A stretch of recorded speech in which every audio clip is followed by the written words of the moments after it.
What makes the city feel safe? Over the years, Nottingham has gained a reputation for unjust crime relating to gun violence and drug offences. Now, you've all probably heard the term Shottingham, coined originally in 2003, after the report of 77 confirmed shootings in the Nottinghamshire area and the Gun Brothers' infamous rule over the village of Bestwood. But how does that title hold up today?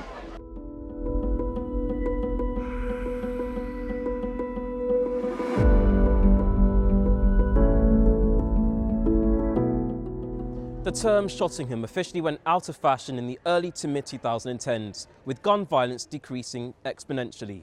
However, we wanted to ask the question, do people feel safe almost 15 years later, or is there something that needs to be done?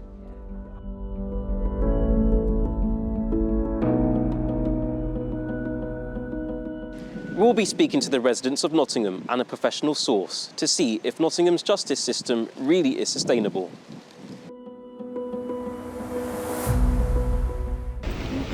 Well, I've never felt unsafe in Nottingham, particularly. But then again, I'm not around late in the evenings too often.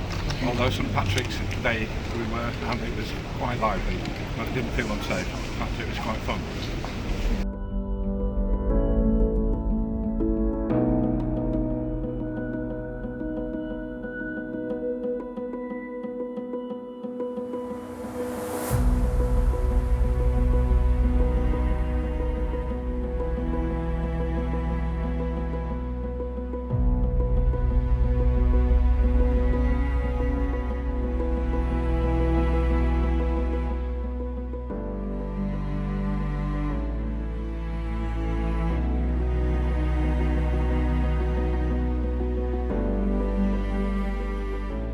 We were just saying, I don't think it's improved. In fact, I think it's got left behind.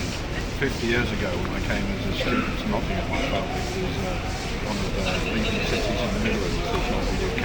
There has not been enough funding, there's not enough resources being put into the city, unlike many others over the past 50 years, I'd say. It is clear today that Nottingham has a far lower crime rate than it did during the early 2000s, with people saying that they feel relatively safe in the city.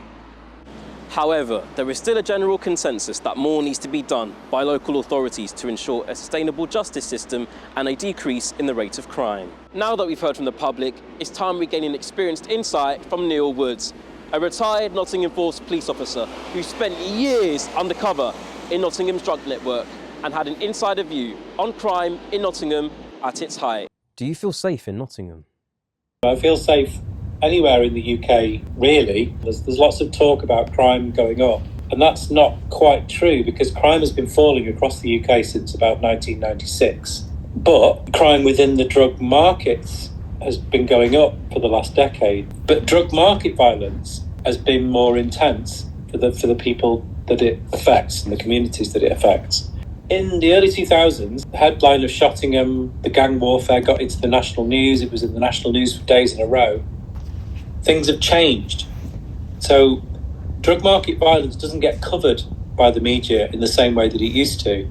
It's not politically convenient to be talking about the violence that goes on within that community. Do you think the city has improved in recent years or not?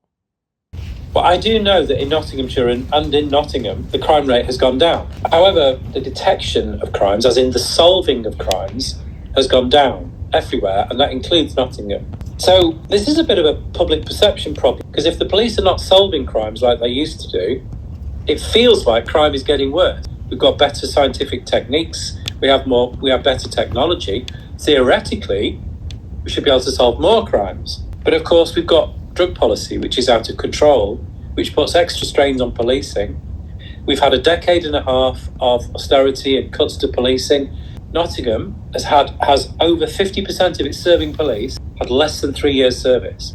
Now that's an extraordinary and very dangerous situation. It adds to the stress, it adds to the mental health crisis within policing, because where do you go for your support? Where do you go for the people who've been there before and can show leadership and explain and help younger people learn within the job? That's all gone because of a decade and a half of austerity. So it's a mixed story, really, to answer your question. Crime has been going down, but the perception of crime is going up, and the police have been damaged by poor political decisions and damaged by a disastrous drug policy, which means that crime feels like it's going up. Do you think that Nottingham's criminal reputation has had an influence on young people committing crime? I don't think the reputation of a city actually influences anybody getting involved in crime at all. What really leads crime is prohibition. In fact, you could even say that prohibition is the mother of crime. Prohibition gave birth to organised crime, and it is what makes organised crime powerful now. The size of the drug market means that people will meet demand, which means people get involved in the market because that market exists. Now, for the people who get dragged into that crime, well, I can't remember which comedian it was. They said, what do you do when you've got no jobs, you've got no money, and you need to pay the rent? You deal drugs. Have your personal experiences changed your perspective of those who choose or are forced into a life of crime? Yeah, my time working undercover changed my perspectives a great deal. The kind of undercover work I did was infiltrating drugs organised crime. But of course, a substantial amount of acquisitive crime, thefts, are as a result of that prohibition drug market. If someone gets addicted to heroin or crack cocaine, for example, then in the current prohibition model, they're exploited by organised crime to consume more drugs and to commit crime in order to pay for those drugs. This is a significant driver of crime. When I went into policing, when I went into undercover work, I just thought that people that committed crime in those circumstances were just criminals who had made a stupid decision to start taking drugs and they couldn't get out of it. What I understand now is that those people who are using drugs problematically are self-medicating for childhood trauma. And the evidence backs me up in this. If someone is self-medicating to try and deal with trauma, they're just trying to deal with emotional pain. They're trying to keep living. So should we be judging them for the fact that they're being exploited in that situation? I don't think so. I think people who develop a substance use disorder should be taken care of.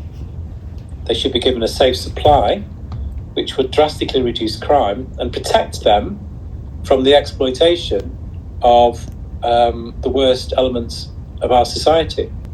All of these things can be solved by a change of policy. Do you think there is a correlation between the rise in homelessness and the rate of crime in Nottingham? The rate of crime and homelessness are inexplicably linked. If I found myself in prison or homeless, then I know I would not be able to survive that without consuming drugs to numb my emotional responses to that stress. So, where people are homeless, they will use drugs problematically, not just to deal with their childhood trauma, but also to deal with the stress that they've got. So, in order to prevent people using drugs problematically and for them committing the associated crimes, we need to make sure they've got housing. And so in Finland, they have this policy which is called housing first. They don't judge anybody for problematic drug use. They just start with getting them some stable housing and then seeing what their needs are after that. And we do have a housing crisis which is being significantly not dealt with by successive governments. Is there something that you feel local authorities are not doing that needs to be dealt with? There's a drug overdose epidemic in this country. We've got thousands of people dying, and we've had record drug deaths every year in a row for 13 years. This is a public health catastrophe, and local authorities could support, advocate for drug testing, and they could get it licensed in their local place. There should be a drug testing facility in Nottingham where people can take their drugs and find out exactly what's in them to make the supply safer. We've heard from a professional perspective and the voices of the public, but the question still remains. Is Nottingham's approach to justice and community really sustainable?